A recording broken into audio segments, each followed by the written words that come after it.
I'm Michael Bane, and welcome once again to the Best Defense Survival, our special weekly roundtables with the host of Best Defense Survival, including Michael Janich, Mike Seeklander, Rob Pincus, and once again joining us this week, Dr. William Aprill. Guys, just to start things off, I think that we're headed into the heart of the storm. You know, sometime, and the government says in the next 2 weeks, and interestingly enough, my own contacts, which are coming out of the government, tells me exactly the same thing. Gentlemen, Mr. Janich, you want to jump in on that? Do you think we are coming into what our friend Jerry Mitchell, he used to always say at certain points, it becomes nut cutting time, and I think we're heading into nut cutting time. Mike? I think you're exactly right. Everything that I've heard is indicating that basically we're looking at a crescendo like the next 2 weeks or so. When you look at most statistics in most areas, that's when they're looking at things to peak. So, you know, they're trying to flatten the curve as much as possible. When you look at statistical progression, that's kind of what we're looking at. So I agree. Mr. Pincus? Yeah, for sure. I mean, we just went into our stay-at-home order. Well, actually, it's not true. It happens on Friday, but Florida, you know, has been getting a lot of static over not having a stay-at-home order for as many cases as we have down south and as many people as we have here and as much travel as generally happens here on our roads, especially this time of year with recreation and visitors. And we got our stay-at-home order effective Friday. So I definitely think we're still on the it's going to get worse before it gets better part of this. Seeklander, what's it like there in Tulsa? We've been to an extent under a stay-at-home order, so people are still mingling about. But generally speaking, like this morning, I went to the range for some mission-critical stuff, and the roads were pretty empty. So you know, people seem to be following it. You know, all of the drive-throughs are still open and stuff like that, but the roads were eerily empty. You know, in terms of the numbers and what they're predicting, you know, we looked at, like I talked about originally, we looked at this weeks ago, and my buddy Rich and I were just playing with the math. We just looked at the number of total cases and the number of people, like in Italy and some different locations, that had to be hospitalized and that probably had to be on ventilators. I mean, there were some numbers floating out there, and then you can start to multiply the number of people sick by the number of people that are hospitalized, by the number of people on ventilators, and look at, you know, how many ventilators there are in the U.S. So we're exactly, and the things they're predicting, I think, are exactly right. I think just some of the new facts that they're finding as they get more data, you know, is interesting. That theoretically, you know, 25% of the folks out there that are infected might be, you know, asymptomatic to an extent. And then you complicate that with the fact that everybody is dealing with these horrific allergies. If you live in a state like mine, I mean, we can't tell the difference if we have the COVID or the allergy. In Oklahoma, it's nearly as bad. You know, and people have been walking around infected people. So yeah, we're looking at the apex coming up pretty soon. Dr. Aprill, you're in one of the hot zones. You're there in the New Orleans area. What's it like being stuck in the middle of a hot zone? Well, it's interesting. You know, this has been the first week when I've actually been starting to hear the sounds of despair from patients. But what we're getting now is the filling in of the denominator. We're getting more and more of a backlog of tests clearing. The other day, we had a jump of over 1,000 positive results in a single day, and everyone freaked out. But that doesn't mean that 1,000 people were infected the day before. It means a backlog of 1,000 tests finally were completed. The same number of people were positive, and who knows how long they'd been positive. But people tend to cling to every number, whether it's slightly better and there's a feeling of hope, or it's slightly worse and there's starting to be a feeling of despair. We don't really know what we're talking about yet. And I think that is the hardest thing. Well, that's one of the things I wanted to do. Unknown caller. Sometimes my phone goes crazy. But one of the things I wanted to talk about was that, you know, I had a change here in the sense that last night, my sweetie and I sat down and talked about what the next 2 weeks look like. A very serious conversation of I'm in a higher risk group than her. And so she felt very strongly that when somebody makes a run to the grocery store, that somebody should be heard. Also, from my own standpoint, when I went out earlier, I went out Sunday for the grocery store run. For the first time, I went out masked. Because, I think that I think we played a lot of kind of on the edge now, and now that we're in it for real, I worry exactly about what Dr. Aprill said, that people are despairing, and in some cases deciding, well, hell with it. I'm going to catch it anyway. I'm just going to go out there. I stepped into a supermarket watching an older woman cough. I turned around and walked right back out the door. It's not someplace I wanted to be. Are you guys feeling that pressure as well? And you're young. So, Seeklander, are you? Well, yes, I am. I mean, my wife is probably a little more risk than me. So interestingly enough, Mike, we're doing the same thing that you are. I'm generally running out and I'm decontaminating things before I come back in. We're being super cautious. I think we're constricting or getting increasingly more cautious day by day. And it simply, once again, it's the numbers as this thing grows. And it also, there seem to be some different reports out there of different folks being affected completely differently. And that's what seems to be weird about this thing is, you got the older risk factor, but then there's some, and of course, this is the news cycle. Then there's the 48-year-old father, which is my age, of 2 that just died. So we see things like that. So I just think we are being increasingly cautious in my family. We're discussing everything. We do realize there is some risk. We can't mitigate all of the risk. And the way people are acting, I'm blessed to be in Oklahoma, which generally speaking, it's Friday Night Lights, it's conservative. Normally people keep their wits about them to an extent, and I'm not saying that's what they will do, but generally speaking, people seem to be weirded out, but relatively calm still here. We have some of the smaller numbers in the U.S., so that could change very quickly. Janich, I know that your spouse has had some health problems in the past that might well put her in a higher risk category. How are you guys dealing with that? That's true. So we're definitely being careful. We're hunkering down. Basically, it's kind of my wife and I, my daughter and son-in-law and her kids, and then the in-laws. And that's really the only people we have any contact with at all. So that way we can still continue to enjoy the grandkids and all that type of thing. But as far as my wife is concerned, really the only time that she goes out, she has with the grocery stores having the advantage of that first hour in the morning being open for seniors, being open for anyone who has any type of existing health risk and stuff like that. She'll usually go and top off our supplies during that time. And what she said is that when she goes out for that, the great thing is not only are they stocked up, but she can also tell that they've gone through and cleaned the store and that it's significantly cleaner than normal. They've put up the plexiglass, the sneeze shields and all that kind of stuff. But she could tell when she goes in there that first hour or so that she said all you can smell is Clorox, which is great. That is so great. She does take advantage of that, but beside that activity, she's pretty much hunkered down at home, or she's at my daughter's house, babysitting the grandkids. And that's it. She doesn't really have contact with anybody else.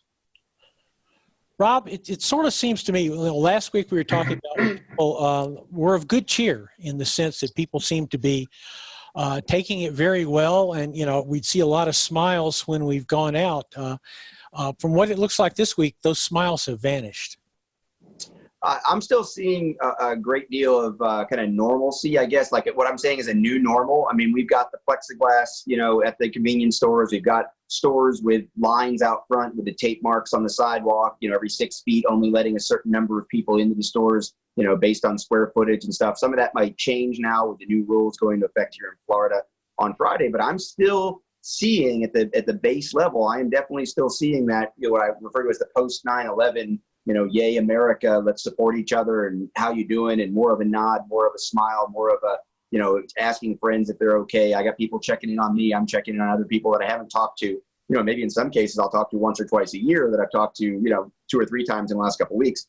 Personally, I probably have been more relaxed over the last week than I was the week before, simply because I don't have Cindy Lou. When I had toddler Pincus with me, being a little bit more careful, doing a lot more washing, a lot more, desanitization, sanitizing wipes, making sure that we were clean in the vehicle, that stuff that was coming and going, stuff that got dropped off, and keeping her very much away from other people. I definitely was not as strict on those protocols, especially because I'm at a business here. I'm at the range all day where we have people coming and going. There's a lot of people I know here. There's a lot of people who know I'm in town here, coming out to the range, coming over to say hi.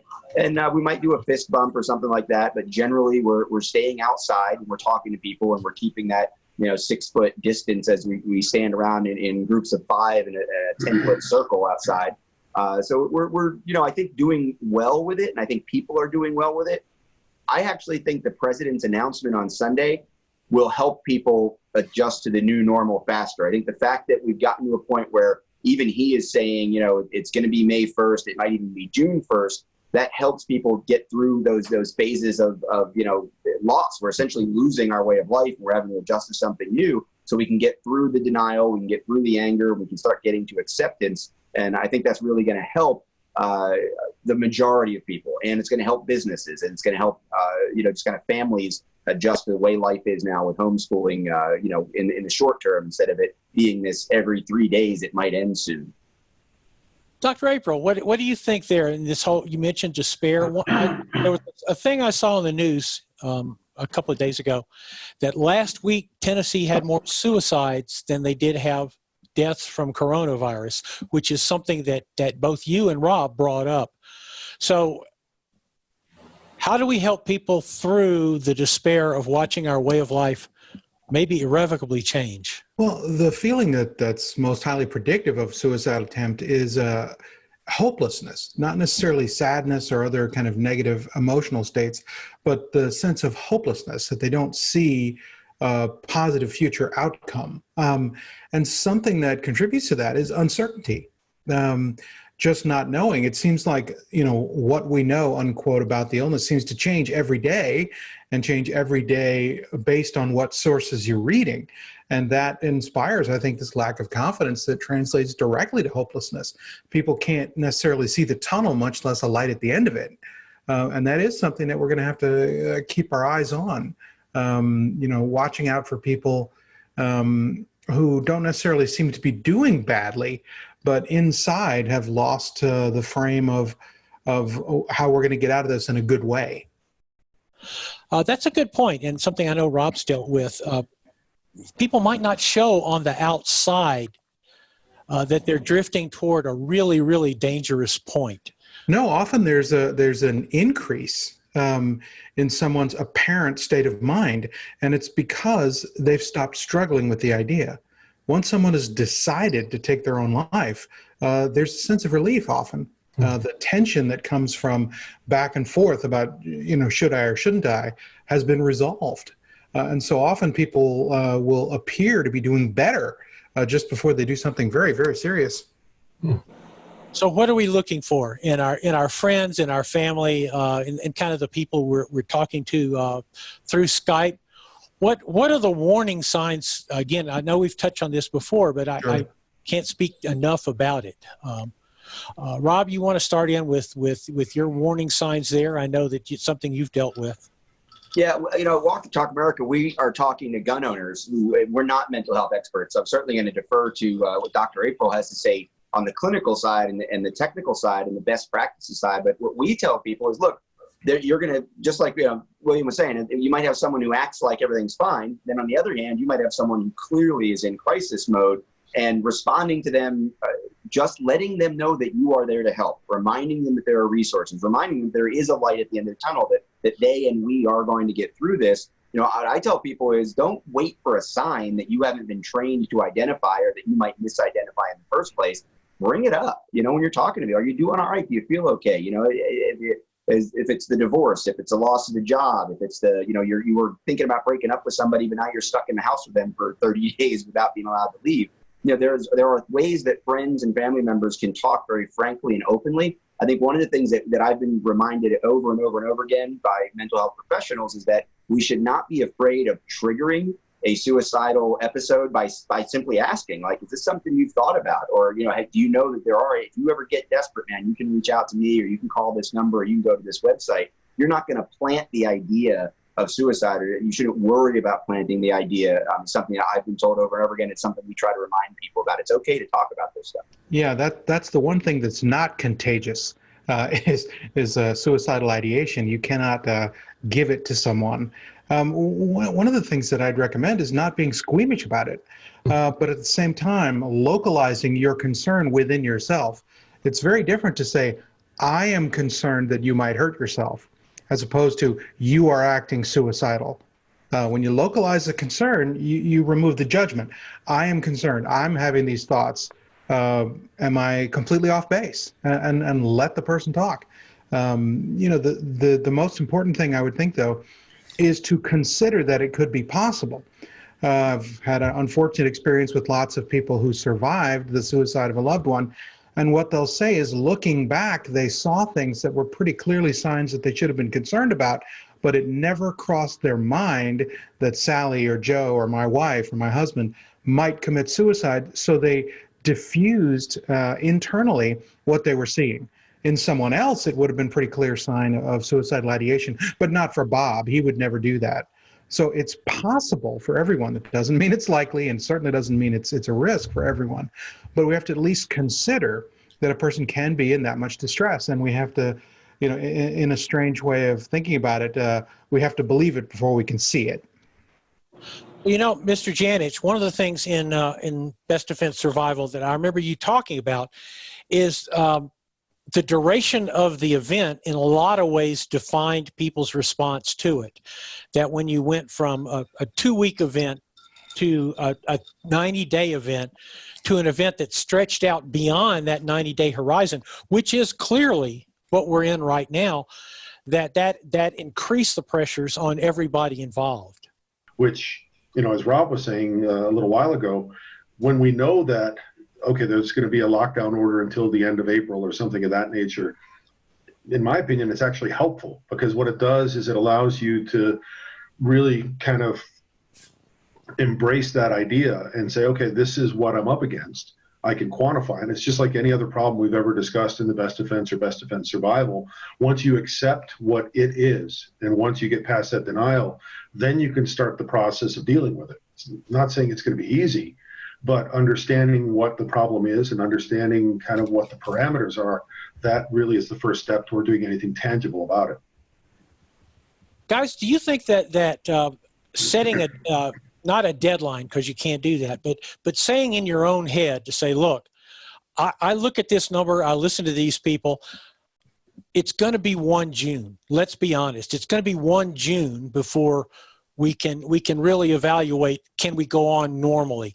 Do you think that is a useful thing to do or not a useful thing to do? Seeklander?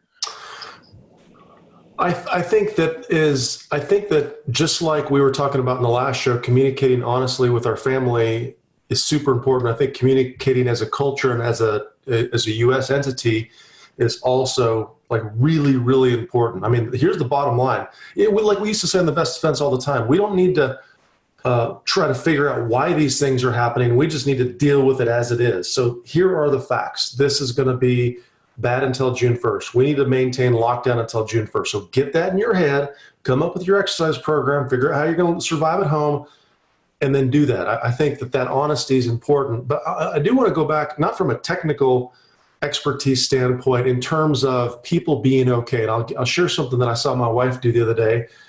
She's a fitness leader for a large fitness corporation. And she was communicating to folks on Facebook in their language. So she had posted to her mostly female instructors a post. And it wasn't, it seems like there's so much crap out there. But she had a post that said, hey, girls, we're doing okay. Hope you're doing great, girls and guys, because she has some guys too. But, I want to know how you're doing. Please respond to this post. I'm asking you to respond. And she had a colored line of hearts. Like one was like red, and then there was a blue heart and a green heart and a gray heart. And she had written to the side of the heart what that meant. Red, we're doing great. Blue, we're doing okay. Gray, man, not doing so well. Green, I need someone to talk to. Whatever those things were. But it was brilliant in my mind because she was putting something on social media that was communicating and useful. And then number two, she was communicating in their language. And maybe that same thing could happen with a family member with kids. Like, hey, every day when you get up, next to your name where we have our daily activities, you're going to write a little face. It's going to be a smiley face or a little line face or a frowny face. Let us know how you're feeling, folks, and we could talk about it at dinner. I just think that choice to communicate and the method of communication was very unique because she was speaking in their language, and she got a ton of responses, and some of those responses were positive, and then those are the folks that she reached out to privately. So if you're listening to this or watching this, that might be a way to think about communicating to your family members, your group. Maybe set up a Facebook page. Use the things that we do have at our resources. Create a group Facebook page and put every single person in your family, if you're a Facebook kind of person, in there and post something like that. Reach out to your family members and, see how they're feeling. See if you need a private message or call them up and, check on them. William, want to add a little to that? Yeah, a couple of things. I'm a visual thinker, and so analogies always seem to help me clarify. And I've been thinking of two particular historical events that are brought to mind right now. The first is the Y2K crisis. None of us, are really talking about that. But what I remember about a Y2K crisis was that you had it was a bimodal expression of people's concern. You had people that had never heard of it and it never crossed their mind that it was a problem. And you had people talking about it was being literally the end of the world. Yep. And we've had that, but luckily over the past week or so, there's been some resolution like Rob was talking about. There's been a gradual consensus developing about how damn serious this thing really is. And you're getting fewer people, luckily, who are saying it's just the flu, it's no big deal, get some, drink some tea. But the other thing that it reminds me of, and it goes right to your point, is the Blitz in London during World War II. There was no end point to that other than what Churchill defined as total victory. And so the goal wasn't to get through to a certain date. The goal was to get through it till we win.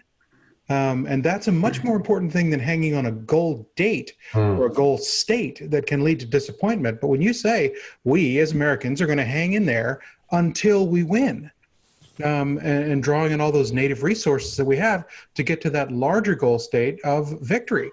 I think that was very important in the Blitz, and I think it'll be interesting to see if we can coalesce around the same kind of mindset.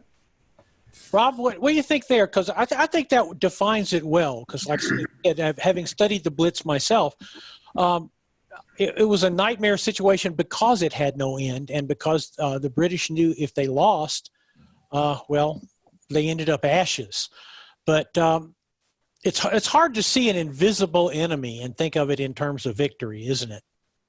That is hard. It's very, so I see the enemy not as, the virus in my day-to-day. The enemy is the financial strain. The enemy is getting to see my daughter without increasing her risk or unnecessarily increasing my risk. Now that we're several states away and both states have stay-at-home orders and travel is compromised. I've got little battles to fight. I'm not going to cure the coronavirus, right? So I'm going to sit back and let the doctors do that. They're going to get that done when they get it done. We're going to let the financial, big picture financial economy issues, there's going to be people handling that. I'm not going to worry too much about that. I've got plenty of things to worry about. And I think probably everybody listening to this, including you guys, we've got plenty of little things to worry about that we can work on solving those problems for this new normal, whether it's temporary or not. I think there were people that until very recently, maybe even right now, that are still thinking, I'm going to just kind of ignore this and it's all going to go away. And in 2 weeks, I'll be okay.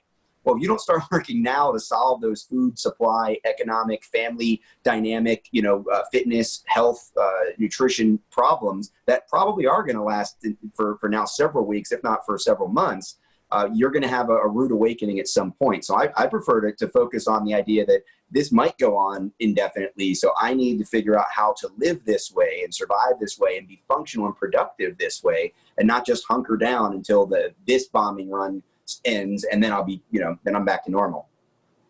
Janich, do you remember any of the things that we talked about in survival to help us get to that point? Because I know this is a point that came up with us on a pretty regular level, depending on what we were dealing with. Well, like everything that we did in the Best Defense, we always would look at things as far as tangible skills, resources, and things that you could do kind of on the small scale, but all of that was powered by mindset. And it was always one of those things where it's like, okay, I need to have that will to survive. I need to understand that I need to motivate my family. I need to keep my family informed. I need to make sure that from the philosophical standpoint, the mindset standpoint, that we have all those resources working for us. And the more that you can kind of get all your ducks in a row as far as the smaller tangible things, the more that empowers you to have a more positive mindset. But ultimately, it's just like everything else. The ultimate weapon is between your ears. So, Seeklander, I was thinking last night when I had my heart-to-heart with my sweetie, I found it hard to actually kind of express my own fears. In that, I think it's probably fair to say that all the guys here that you can see in the gallery and around here, we're all tough guys. This is what we do. And at this time, I think it's actually a case where I needed to say to her, like, look, I have serious concerns over if I get sick, I'm not going to get out of this. That I exist in a high-risk group.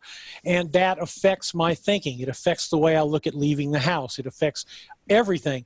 But honestly, to me, that was kind of a hard conversation to have. Because, you know, I tend to think that I have all the answers, which no one does. Seeklander, you look like you have something to chip in there. Well, I mean, it's very interesting that you're asking me this question because I have the same dynamic, like I said, but it's the opposite with my wife. And this came out about, I don't know, 10 days ago. It was the first few days she was off work. They had just made the decision to shut her place down. I mean, it was getting serious.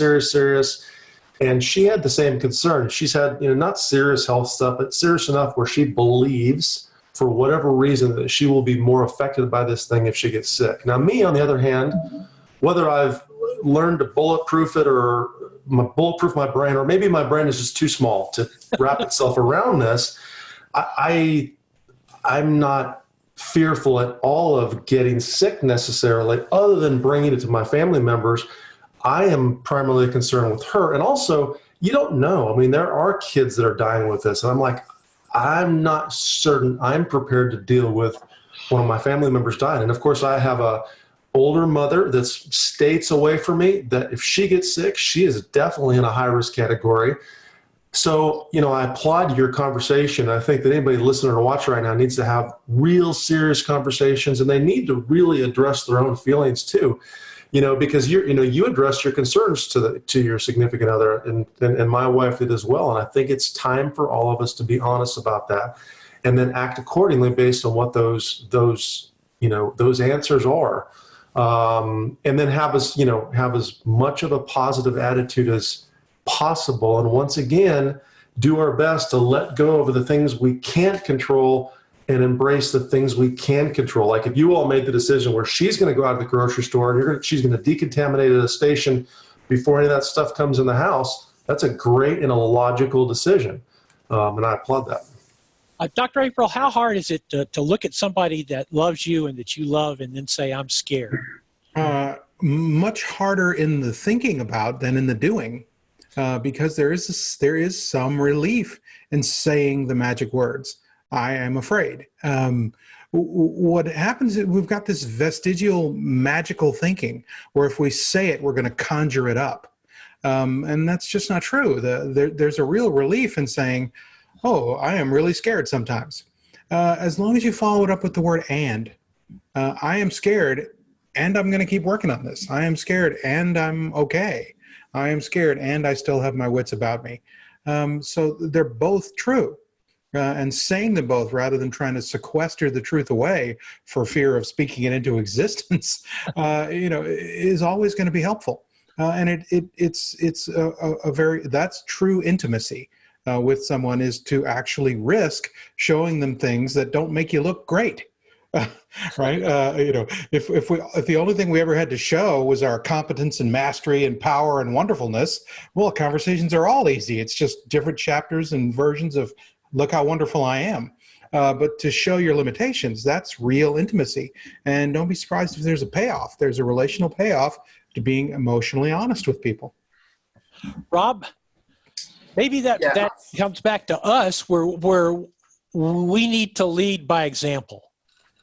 We do. I think it, what Seek expressed as far as just, I'm not worried about dying from this. Now, I will say I have a good friend of mine. He first came to a class 2006-07. We become friends. He's gone through instructor development. We've kept in touch for 15 years now, and he was down and out and may have long-term lung damage from this process. He's now on day, I think, probably 15, 16, and definitely on the other side of it. But I don't want to go through just the suffering and the experience that he described to me.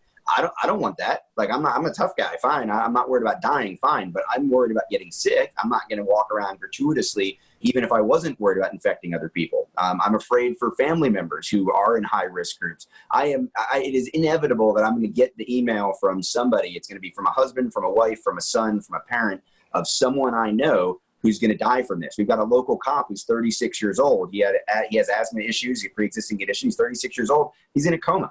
A few miles from here. This is going to affect us all. And I know that's coming. So I'm sort of, readying myself mentally for when that call comes and, reaching out to people and letting them know. I think those fears are something that, again, it's important to think about them now, right? If you're out there hearing this, put yourself in that mindset. There's going to be a friend, there's going to be a family member, there's going to be something, coworker. This is going to hit us all by the time it's said and done. If not, you're lucky, great. But it's worth the exercise, I think, to how are you going to handle this, talking with your family, talking with your friends about, what you're going to do. And think about this, because you're hearing this a lot now, even out in New York. When that family member goes into the hospital and you're not allowed to go visit, when if you know someone who's high risk and you know someone who's in a hot spot, it's probably worth that 20-minute phone call or that FaceTime to say some of those things, talk some of those things out, because what's the harm? Right? Like, build that relationship, speak your truth from your heart, because you may lose the opportunity once they're intubated and you can't travel to go see it. Just morbid, I guess, but probably important. Mr. Aprill, Dr. Aprill? Well, I think about, cleaning up your side of the street and relationships. And it's not morbid at all to think about it now. It's been brought to everybody's minds with a fresh sense of immediacy. And it would be nice if people in general didn't let opportunities for reconciliation and things like that, honest expression of feelings go by the wayside. But now, with a little more concerns in the front of our mind, I hope it'll spur a lot of that. This is the least likely therapy session group that I think I would ever imagine, but I think it's important information. Something I was wondering about, that if you guys have thought of yet, or if it's maybe this is too soon, but what does the world look like on the other side of this? Because I don't think it goes back to normal. I don't think we ever reset to the baseline we had, let's say, at Christmas time. Christmas 2019. I don't think we ever see that baseline again. Mr. Janich? I think you're right. I think it will be different for sure. What that means exactly, I don't know. I think a lot of that difference is going to live in our heads because like anything else in life, once you have an experience, it changes your perspective. And I think what's going to happen is people, I think, will think about things longer term. There's not going to be as much of a sense of immediate focus. And I think that's going to change people's behavior. How that manifests itself in the long run, I'm not sure, but I'm certainly hopeful that it's going to be a positive thing. It'll make people more grateful. It'll make people a little bit more grounded and appreciative of what they've got. And ultimately, I hope that, for lack of a better word, that which doesn't kill us makes us stronger. And I hope that the experience makes us stronger and makes us better, and overall becomes something that inspires us to do more positive things. That's the hope. Mr. Pincus? Yeah, for me, I've been very focused on the practical, at the end of this upsides, and not obviously to look at this as an opportunity, like we wish it would have happened sooner, but to say, okay, things are changing. What are the positive things that are changing, right? Telemedicine, probably a good idea, probably far more convenient, but something that people just aren't used to. I was on another broadcast earlier and somebody was asking me about therapy. You can't go to a therapist office. I'll tell you right now, especially in the gun community, the first responder community, the veteran community, I think being able to get on obviously a secure, interactive on your computer, on your phone therapy session is probably more approachable and easier for the kind of guy that doesn't want to walk into that building that says, mental therapy on the sign, doesn't want to sit in the waiting room, that kind of thing, and girls. So I think that there's gonna be positive aspects there. I think working from home, telecommuting, cutting overhead in businesses, reducing the space of a building because you can work from home, because we know this is an option, but people have been afraid to try it for all kinds of social reasons, maybe for economic reasons, maybe for productivity reasons. This is going to force those changes. I as a humanist, right, I hope that the answer at the end of this isn't, well, we need to close our borders so that viruses don't get in, right? I hope it more, hey, humans are humans. This is a global economy. This is a global culture in a lot of ways, even more so today than it was 6 months ago. And the answer shouldn't be, oh no, this is, we're not going to deal with China anymore. Well, we're going to continue to deal with China. We're going to continue to deal with Russia. We're going to continue to deal with the countries we like too. And the fact is we have to be able to do it better and smarter and be prepared for things like this in a better and smarter way. And I think those are the things that are going to come out of this. Not the way that it should have happened, not the way I would have liked to see it happen, but I do think there are going to be these positive outcomes. Dr. Aprill, what do you think on that? How does an event, a world-shaking event like this, because this is a world-shaking event, how does it affect culture? Well, one of the things that I remember most from the experience of Hurricane Katrina down here in New Orleans is that there is creative destruction in all destruction. In all these, sort of cataclysmic events, there is an element of creativity, and some things were broken by that hurricane that needed to be broken. And I think there's going to be some positive change come out of this. But one thing we can't get away from is that people need people. We're a social species, and the instinct is called a herding instinct. We need to be around each other. And I don't think that's going to go away. I think it's going to return at first with a kind of unease that being in a group is going to make people uneasy, but it's going to wear off fairly quickly. People need to be around people, and I think we're going to see that come back in a hurry. But I also think there's going to be an awareness of contagion as a reality in all of our lives, not something that happens to somebody else or that you see in flu statistics on the national news. People are going to think, wow, I can get infected. And hopefully that will change behavior in a meaningful but micro level as we learn to come to grips with the new macro level. Mr. Seeklander, any additional thoughts there? I think that was, I really can't add much more to this. When this thing first started to come out, I want to make sure I say this clearly. I wasn't saying it in jest or in a negative manner, but my buddy Rich and I were talking about it, and I said, well, for a lot of people, this will be their practice run on real preparation for something bad. And in full disclosure, a lot of my preparation wasn't as thorough as I wished it had been. So this taught me some things, but a lot of it was very solidly done. And it was solidly done after reading, I believe the book we shared on the cast was 1 second after, where it talks about an EMP. Anyways, those series of books really got me acting on some things, some food, some water, some how would I survive without these things for a period of time. But the interesting thing is whether it's an EMP, which I don't know if that's realistic or not, or a loss of the power grid, or massive storms, or a solar storm, or a virus, it's all kind of the same thing. It's about having to be able to defend yourself probably in your home, not to necessarily bug out and go to a series of tunnels somewhere in the middle of mountains, but defend yourself in your home and maybe just stay there for a period of time until the bug burns out or whatever else. So I said to my friend, this is going to be a good practice run for a lot of people. To get prepared and to realize what they're not prepared for. And that includes their individual self-defense, their ability to actually pick up a handgun and defend their home or lock their home or maybe survive for 2 weeks during a storm, or whatever else. And I don't say that because I know that this has killed and will kill a lot more people. So I don't look at it lightly. But I think that's one thing that'll change. On a positive note, I agree with the guys. It's going to change some things, I think, for incredibly positive. Like, we were a culture that was going so much toward the phones where our heads are there all the time. Now that's all we have. This is all we have. And guess what? In just a week and a half or 2 weeks, everybody wants to be off this and out there. So I do think in the end there will be some things like that that will change the way we live. If you look at the culture that lived through the Depression, after the Depression, they never stopped living and spending like they were in the Depression. It changed them. It's going to change us. But luckily, maybe some of it's going to be good. My grandparents went through the Depression, and for her entire life, my grandmother insisted on keeping chickens because chickens was what kept them alive in the Depression. And she, as she said, she goes, you never know. You never know when you're going to need chickens. I think I mean, this has revealed holes in my own preparation, which was actually pretty good, but there were gaping holes in it that I didn't see. One thing I wanted to touch on, one of those holes is mask.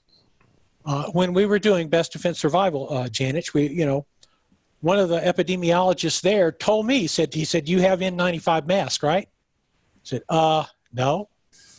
And he goes, well, you're an idiot. He goes, the least you can do is have in your home 20 N95 masks. He goes, go buy a box, cost you $20. And he goes, when it comes time to use them, you're going to need them really badly. We're starting to see the recommendations actually shift a little to where previously it was, there's no point in wearing a mask because it won't do anything. I think those were primarily designed to stop a run on masks, which they didn't. But Janet, you remember those when we talked about that? Yeah, definitely. And that is one of the things, again, as we look at the way things are evolving now, the recommendations are changing. I think part of that, initially what they said was, if you believe you're contagious, then you wear the mask, you try to hold everything in so you're not contagious to others. I think part of what might be the shift right now is a lot of people who might be sick or might potentially be contagious, they don't know, or they're not taking proper precautions. So the more masks that you have people wear, potentially you help contain spread and flatten the curve. That part of it, it's hard to get really good, solid information. But I was talking to a friend of mine today who basically is an ambulance dispatcher. He's one of the senior first responders up in Calgary, Alberta. And he basically is completely sequestered from his family because he has to interface with different people on the street. He has a brand new grandchild that he hasn't seen but from a distance or over Skype or over FaceTime. And basically what they're doing is it's a 1-for-1. If they use one mask, they get one mask. What I'm doing, for what it's worth, is I have a few N95 masks. I'm rotating them because I am not, as a first responder or medical person would be definitely in contact with people already infected with the virus. I'm trying to avoid infection if I can. Going out wearing a mask, the way I am decontaminating them, this is not optimal, but I have no access to vaporized hydrogen peroxide. But I would wear a mask. The mask I wore on Sunday, I put outside in the sunshine for 3 days. That seems to be a prepper's idea of decontaminating a mask. Probably wouldn't work if you were in a hospital with it. Second way that I've seen a number of times is heat. Maybe a dryer. If you take a mask that you fear may be contaminated, put it inside a pillowcase and put it in a clothes dryer over 150 degrees because you need 150 degrees to kill it. Mm-hmm. But we don't have access as individuals to any kind of decontamination process with a mask. Have you run across anything like that, Rob? No, I mean, there's a lot of the kind of preppers, the do-it-yourself versions of it, whether it's even just a spray bottle with alcohol, rubbing alcohol. There's a lot of different things out there. I think the rotating idea is really good. I'm now over a month of having an N95 I think an N95 for sure, at least within arm's reach. When I was over in Europe at the end of February, I started carrying an N95 and probably 3 or 4 surgical masks with me, carry on, cargo pocket, whatever. Inside of the truck, I've got a full respirator. I've got one here in the office with interchangeable cartridges. And the idea is, if it comes to that, I'm prepared to use that. If I come into contact, if I need to come into contact, I need to go help out a family member, help out a friend, and I believe they're contagious, and I've got those for me. I've got the surgical masks more for, if I was going to run a class or if I'm talking to somebody and they start coughing, it's like, hey, buddy, put this on, because again, it's about controlling what they're putting out more than trying to get a perfect seal. I will say that I've kind of only half jokingly for a couple weeks now been, hitting some of the internet guys and saying, there's a reason that I shaved my beard I've had the last couple of years down to a goatee. If I need to put that respirator on and I have, 5 days, 6 days worth of beard unkept, it's not going to seal properly, right? So what are you trying to do? Are you really trying to keep, the virus out of your, passageways? Then you got to shave this off. Probably you don't even need to have this if it really comes to wearing a mask to seal everything out of my body. As far as catching what's coming out of my body, because I might be contagious, that's where there's rumor now that one of the recommendations might simply be, not a mask that's designed to keep viruses out, but just wrap a scarf, any kind of fabric, any kind of, it doesn't need to be N95, just put something over your mouth when you go out in public, like the surgical mask, which is why the surgeons wear them, so that they don't cough into our bodies that are open with their, instruments and stuff inside of us. So that may be where we're looking, is not to keep the bugs out, but really to keep the bugs in, whatever you have in the short term. But people do need to be aware that there's a method to using this gear. If you're thinking about using a respirator, or you're thinking about an N95, you need to have the seal if that's what you're trying to do, is keep the bugs out. And that's not going to happen with your 2009 Afghanistan operator beard, so it's something to think about. Dr. Aprill? Well, another interesting thing is that there's been a sort of backlash against people making cloth masks because they're not N95 rated. But a cloth mask over an N95 rated mask keeps it from becoming soiled and keeps it from becoming wet. And especially in a context where we're going to be reusing them, that's incredibly important. So a non-rated but still physical barrier over the N95 is something to really think about. But strangely enough, we tend to think about preparations, like you said, buying masks, as a logistical or a practical measure. But frankly, that's a psychological self-intervention, and that is preparing the mindset, keeping the sense that I can do things, I can prepare, right? Maintains our sense of agency, the ability to operate in the world, to do stuff. What we don't want is for people to extrapolate upwards, right? I can't cure coronavirus, therefore we can't cure coronavirus. I can't succeed, therefore we can't succeed. We want to do it the other way. I can do things. I can take measures that will help on the micro level. And when we're all helping ourselves and each other on the micro level, our belief in the macro level grows. I can handle this. I can get by. Well, that means we can handle this, and we can get by, and we can win. So preparing is actually reconvincing yourself that it's worth it to prepare. It's creating a parking spot in your head for eventual victory. And I think that's really important. That's excellently put. Seeklander? There? Yeah, in addition to that, I'll tell you, so I've been decontaminating food and different things that we've been bringing in the house. We decided that I would be the one that would go get it and decontaminating. And this was 2 or 3 weeks ago, whatever it's been now, or longer. But to be honest with you, I really started that process, and I started with my son, so we could practice it and get in the habit, and I could think through the process of how do I create a barrier to prevent something that was coming in. Like at that point in time, we didn't have any known cases in the city I live. I think maybe there was a rumor of one known case in the major metropolitan city next to us. So, but it was a practice thing. And I also found holes in that. It's like everything else we do. We practice with our firearm. We practice defending our home. We practice with our knife. We practice with these things. We practice mental. We practice physical. Well, I found myself doing things like, setting up a decontamination area and going through the whole process, and then put it in a different box, and then walking inside the house. And then I'm like, I just walked in with my shoes on. Wait a second. I'm supposed to decontaminate my shoes to an extent. So when you think through the process of trying to avoid the unseen, that little virus, it's very, very, very difficult.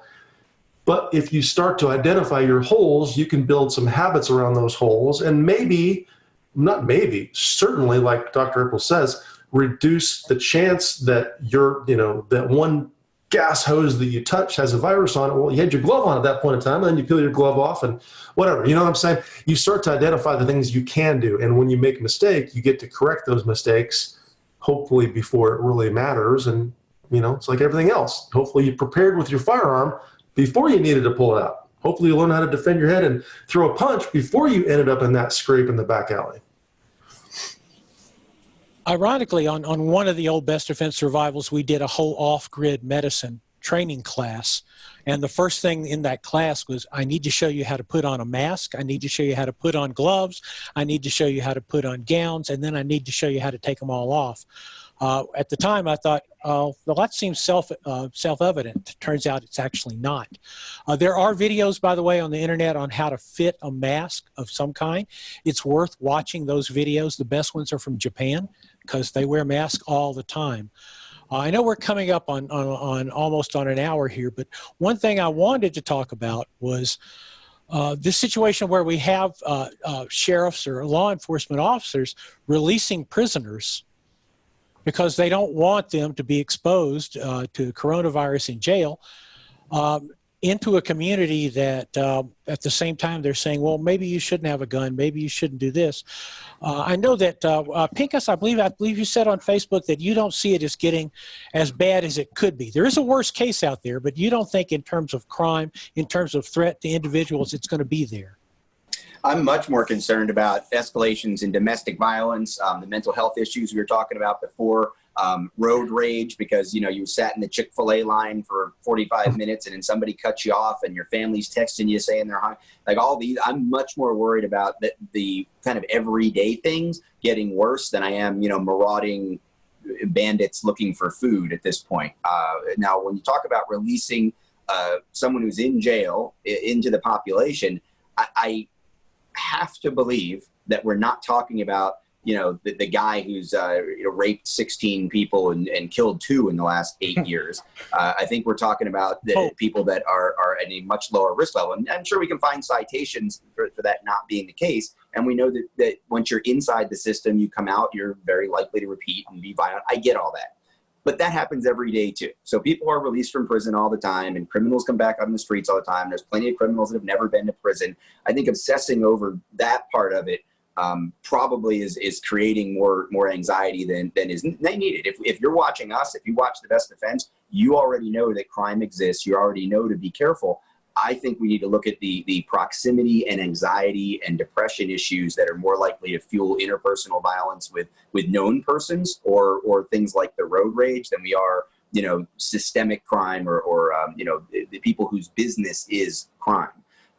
The other thing is to remember that most, now with the DHS ruling of essential, most of the states have now, even New Jersey is now on board with gun ranges and gun shops and ranges and ammunition and all of that being available. There's very few places left in the country where that isn't the case, and I think that's going to come back. Of course, we're still worried about people who are out buying for the first time, being able to get good training, being able to do practice, encouraging that as a community. All of that's important, but honestly, I think we talk about the positives. One of the things is all of this verbiage about essential for personal security and safety that's being now tied to firearms. I think that's going to be a positive outcome of this as well in the long term, possibly showing up in courts for many decades in the future, protecting us against gun control efforts. So I'm not terribly worried about the increasing crime in the sense of doomsday apocalyptic crime.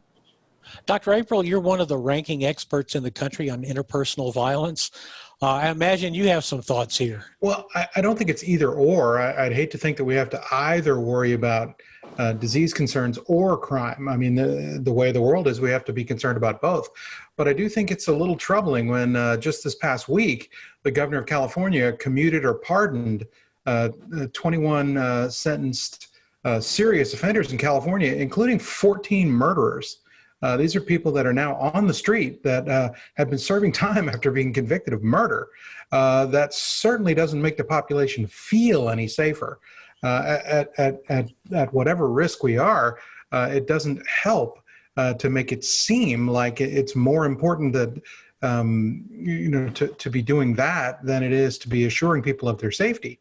It sounds silly to think of it as a marketing problem, but that is a pretty pronounced marketing failure. as the chief executive of a state in which people are worried and where their access to firearms is severely restricted.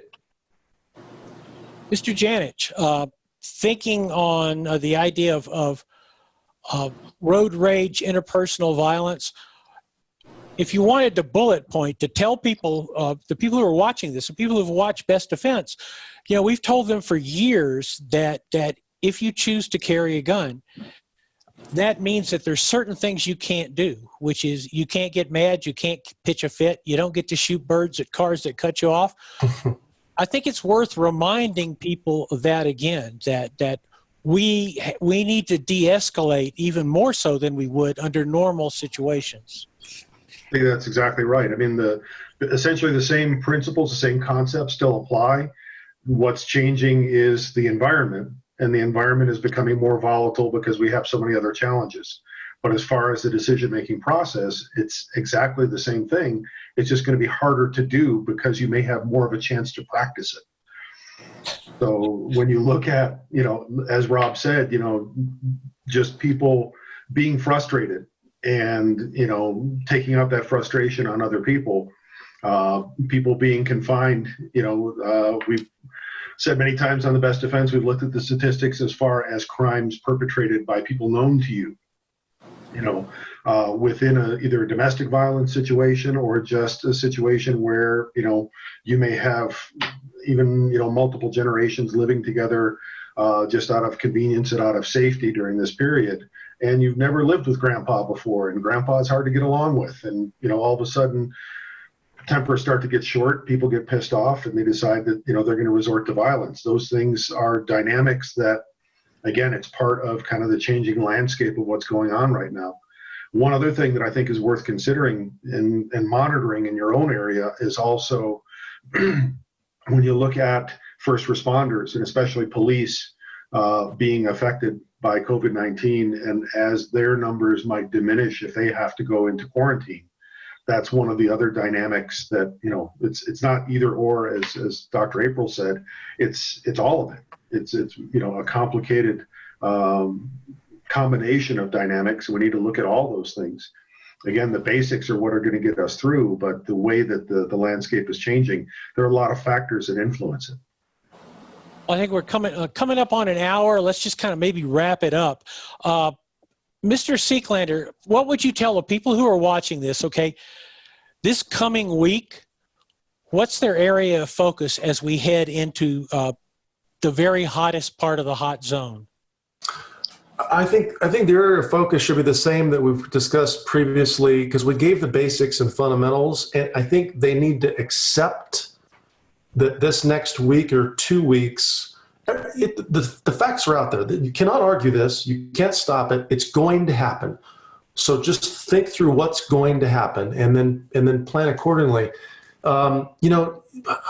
Spend your time wisely. Once again, I'll say this. I don't know if anybody in the Outdoor Channel would hear this or watch this, and I hope I don't get in trouble for saying, but if they wanted to do something good, they would give subscriptions to the MOTV away so people can watch the Best Defense Survival. I'll tell you, for an example, we're talking about road rage and weird stuff like that. I remember being reminded by one of Mr. Janich's talks on the Best Defense. We were teaching some vehicle tactics on one of our shows, and he's talking about if you can't see the bumper in the car in front of you, you're wrong. You're too close. You can't get left. You can't get right. And I'm sure I learned that sometime in the past in the Marine Corps as a police officer, but it resonated with me again, and I was remembering that. So I talked to my son about that recently, and I can see the bumper in front of every car. That may be a small thing, but it might be a huge thing on that one day when someone else in the Chick-fil-A line next to me road rages, and I need to get my vehicle out of the line of fire. So people can watch those previous episodes. There's so much stuff to learn. And I know there's other content, but I know what's in there because we did it. We've taught every person listening or watching this what they need to know. We've taught it. It's there. Watch it, learn from it, share it. And number two, a personal example, just some advice. The doctor talked about last week how interpersonal violence and some of these things are going to be bad. Rob just said that as well. He's right. And I tell you, from personal experience in my own household, we had let's call it a small battle recently. And the battle came from the fact that my life is close to normal, meaning I own online businesses. I work in front of my computer. I still have a private range. I can go to any day of the week. There's nobody there. I can go shoot. I can go film. I have access to an MMA facility where there's nobody there. I can open it. I can train myself or with my son. So I'm doing a lot of the same things. I'm on with the Best Defense. We're doing our online thing now, our previous host. I didn't realize that I'm getting all of the things I normally got. My wife now, she doesn't get any of the group culture, any of the energy or any of the conversation. And to be honest with you, it affected her. And I would have no idea until we had this very serious couple-day discussion, let's call it. So if you're listening to this or watching this, think about that. Don't think about yourself. Think about maybe what the other people in your environment are going through, because they may be going through some things that you don't expect, you never would have guessed. Because I would never have even thought about it. I was just doing my thing, leaving and going to the range, and she's finally like, you're not here. What? My life has changed. Your life hasn't. So that was important. And I hope people have the ability to, communicate to each other, be loving and be honest and communicate those kind of things. Mr. Pincus, final words? Yeah, for sure. I know that for me, that's also been an issue like with the audience, right? All the people that we're talking to, most of the people that we're listening to are probably being far more affected. If you've got a 9-to-5, go to a place kind of job, your world has radically shifted, whereas we're all sort of doing this kind of stuff a lot anyway. Really, really important point, Mike, for sure. I think that it is time, if you haven't taken this seriously in terms of the preparation, you can go out, and I actually did this as an exercise right after we did our first conversation. I think it was we talked about the idea of trying not to go into the stockpile, right? The stores are still open. You can still go through the drive-through. Why go into your stockpile? Your worst case scenario, the grid goes down, stockpile if you don't have to. Now would be a good time. I think we're going to see more strict restrictions. I think we're going to see more serious recommendations for the libertarians out there amongst us, which is probably quite a lot of us, identify with some level of that. Remember that it's really important not to rebel against authority for the sake of rebelling. If you're staying home because the government's telling you to, you're missing the point right now. You should be staying home so you're not increasing the likelihood of transmission to yourself or others. That's why we're staying home. So if you don't have that 2-week supply, go to the store and think about the food that will keep for 2 weeks, that, if the power's on and the water's still running, you can prepare and your family will eat, and see if you can do that. For a couple $100, $250, you can probably get that family of 2, 3, 4 people, a lot of the staples and a lot of the protein and nutrients that you're going to need. And then don't go to the store for a week, even though you can, right? Then you get that first week, then think about going back out, because we may come to a time when it really is incredibly important that you not leave your house for 2 weeks, 3 weeks, 4 weeks. Really start taking that more seriously. Obviously, as far as the content goes, a lot of it here at Personal Defense Network, I showed this to somebody else earlier today. We have 126 pages just in video alone, and probably about 45 to 55% of that is free. If you're not a member, we've got all kinds of articles, and everybody else here on the show obviously has contributed a lot